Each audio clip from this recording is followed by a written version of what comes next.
Welcome to Action Lab Live. With me today again is Chris Watson. I'm Torlando. We are your hosts of this little show brought to you live on LinkedIn and Facebook and YouTube. And this is a place where marketing and sales unite. For too long, they have been at odds. They've been on opposite ends of the spectrum, going in different directions, not trusting each other, not communicating with each other.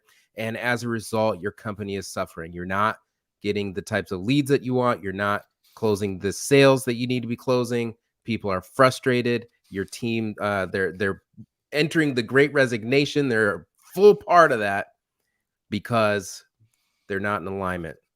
Would you say that's fair, Chris? I would say 1,000% it's fair. And in fact, even just this past week, I went to a local shop here after seeing a marketing ad and asked a very simple question. I may have had ulterior motives, but I said, Okay. um, I was buying some shoes, and it's a brand new shoe place here that you can sell high end shoes at their location. So don't think Foot Locker, don't think Finish Line, but think like you can get some off whites there, right? You Yeah. can get some high end stuff. So I saw their ad, For real and sneakerheads. like for real sneakerheads, right? Yeah. So I saw their ad, and it listed out, Jordans, Air Max ones, come get the shoes you've always wanted. And so I showed up, and I asked the question, "Hey, I'm here to take a look at the Air Max ones," and they're like, "We don't really have those." And I'm like, "Oh, I saw an ad I saw a thing on Instagram that said you guys had Air Max ones. Like that's what I love, and I can't find them around here." And so I think that there are times that our customers feel that way, that they're leaving one conversation. Let's just say the ad is technically a conversation, even though it's the only one in my head, but they're leaving one conversation and they're going through this intersection to then engage with sales. And if sales doesn't pick up from that conversation, so think about if I would have went in and then they would have said, "Oh, I bet you saw our ad that said this, this, and this." Yeah, I did. Then they say, "Yeah, you know what? So many people love Air Max ones just like you. We have such a low inventory right now. But let me give you my card and I can show you some other stuff." That changes my whole entire opinion of the experience. Why? Right. Because they picked up from the last conversation. That's right. And They were I able to think, play off of it. They would be able to play off yes, of the they are. scarcity, and that would add to the value of it. And they're building on what marketing created. And I think that's on the sales side of this juncture. I think that that's where salespeople get the most frustrated, is that either marketing hasn't thought about them, or that marketing hasn't communicated with them. And so sales doesn't know how to build off of what they received or what brought them in. If you want to say the word funnel, brought them into this journey is what I like to call it. This journey. I don't know how to continue the journey. It's almost as if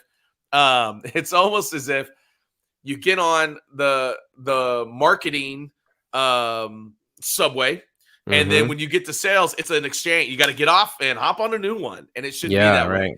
It should be a train, and they get to stay on through the whole entire flow. And so I think we fail sometimes in the intersection of sales and marketing. Now, I want everyone to hear what I'm saying there. What I'm saying is marketing isn't failing. Sales isn't failing. We're failing in the intersection. We're failing of when they have to collaborate and collide and come together and say, "Hey, this is where we're going to go ahead." Yeah, you're dropping the baton is what's happening. If it's a relay race, you're dropping the baton. Yes. Definitely. Yep.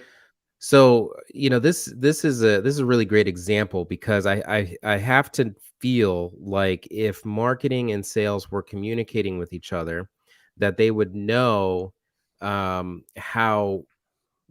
you're almost a good lead. You were almost a good lead, right?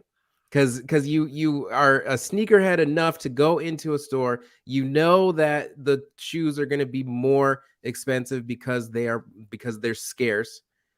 But you have to know, and I think the salespeople know, that a sneakerhead is going to be very particular. They're not going into a store to find any kind of high-end shoe. They're going in to find the shoe. That's right. Right? That is exactly right.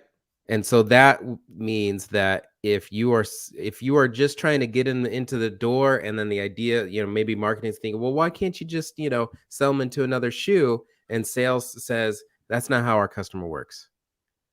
Right. They are looking for specific shoes. The one that they want, they've done the research, they've searched far and wide, they've been to 10 different stores. And if you're saying that we have it and we don't, that's not a good lead. And think about this, is like, I'm probably different than even a lot of other buyers, that a lot of other buyers may have just called in after seeing the ad. I actually went in. So now imagine me not experiencing the vibe, not getting to see the shop, because I saw the shop and I'm like, this is pretty dope. Like, I think I'll be back. Yeah, right. But imagine someone just calling in and saying, hey, I saw you guys have Air Max 1. Oh, yeah, we don't actually have those. They may never come to your shop ever now. Right. So I think, like, we also have to consider, are they truly ready to be passed on? Are they a conversation ready lead? Are they a lead that needs to be passed on? And I think, to your point,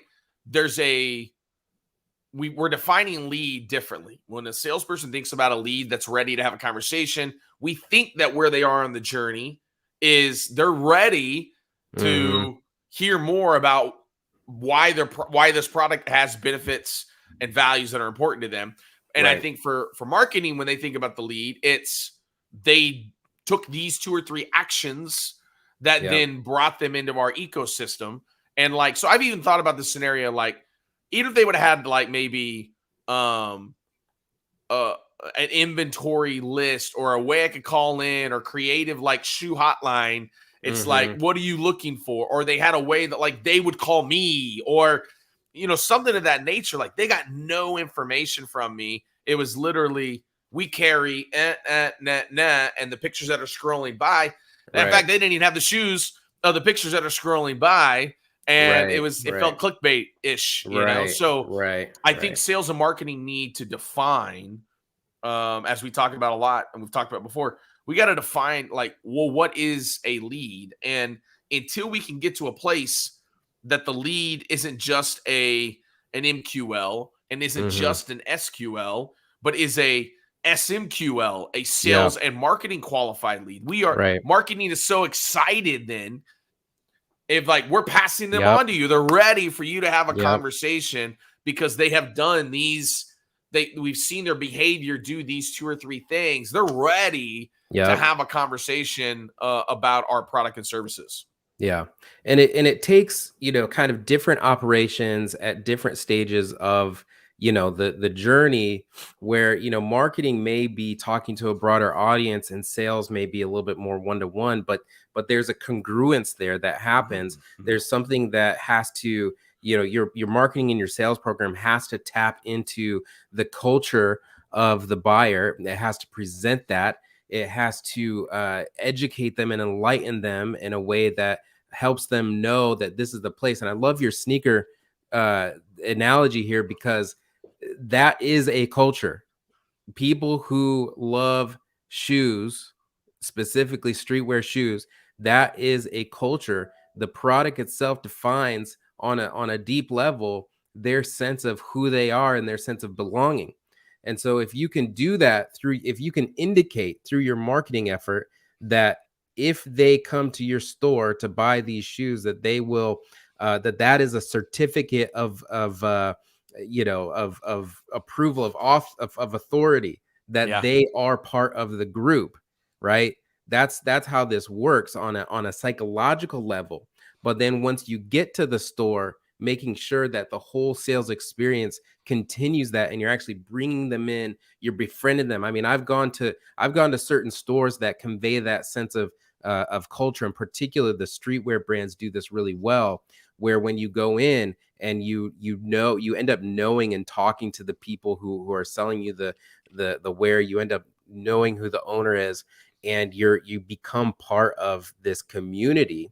And I feel like that's the role of sales, is to bring them in and be that fellowshipper to the community, to the point that they're able to show them and direct them how to become the person that they want to become, to the end that it becomes a conversion, it becomes a sale.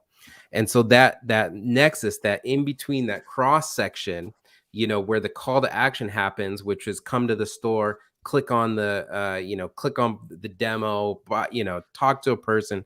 That nexus is where we find the SMQL, the sales and marketing qualified lead, where both marketing has had their touch on it and sales has had their touch on it. But to get there, I think we have to start with what a lead isn't for us, right? Yeah. And I think both teams have to get together and have a little powwow, a little whiteboard session right up on the wall. A lead is not, colon, and then list out what a lead is not. I think that's a good place to start. Would you agree? I would agree. I think that's your nugget. That's your lesson. That's your takeaway. Free 99 consulting here. I think that you could easily go and do that now. And I will say that, one of the big things that we want to execute in the Action Lab is we want to create and craft, an event, a place where everyone can go. And I think when I think about it, we don't have the whole story. And back to the sneaker analogy, if that person, when I walked in, had the whole story, knew the ad, hey, did you by chance see the ad? Is that why you're here today? Oh, yeah, I did. Even if I didn't see the ad, it's an okay place to start always, because they know the whole story. And isn't that what salespeople are trying to do anyways, is ask questions to understand more of the bio of this person. So I think what we want to execute in the Action Lab, what we see as a need, both in our own ecosystems, is that we want to create a place where marketing and sales can come together that isn't another meeting, that isn't another sales meeting, another marketing meeting. It's not another kickoff. It's not. And the reason why is context. When I show up to one of those meetings, context in my mind of, another Zoom meeting. I won't get to talk a lot. They're going to kind of tell us what to say. And at the end, there won't be a lot of resolution. Well, what we're saying in the Action Lab is we're going to take action, and we're going to help you communicate to both marketing and sales and give them context, give them the inspiration and the aspiration to show up and say, here's what I think a lead is. Here's what I think a lead is. I think they're ready when this happens. Hey, do you guys like the white? No, we don't really like the white papers as salespeople. It doesn't really help us sell. Oh, what would you rather have? And create actionable material that we can then go and do within our process. Because I think the other part is, and I'll let you wrap it up after this, is that marketing and sales, the issue is they don't have enough context into the other person's world. Does a lot of salespeople know anything about attribution models? Do we really know enough about what's really going on in the analytics of marketing and why you do some of the things you do? Do we even know what the initiatives are in your department to know why I'm getting a quarterly white paper I'm supposed to attach and send out? We may not. And I think vice versa, to your point, marketing may not know, well, what is the first couple questions that a salesperson wants to ask? Instead, what we're doing is, and this really goes into sales enablement, is we're handing out playbooks. Yeah. But what's not happening? What the Action Lab is trying to facilitate: conversation and experience, something that we're going to teach you how to do that you could do on a quarterly basis for the next initiative, for the next goals and KPIs that you have. That's right.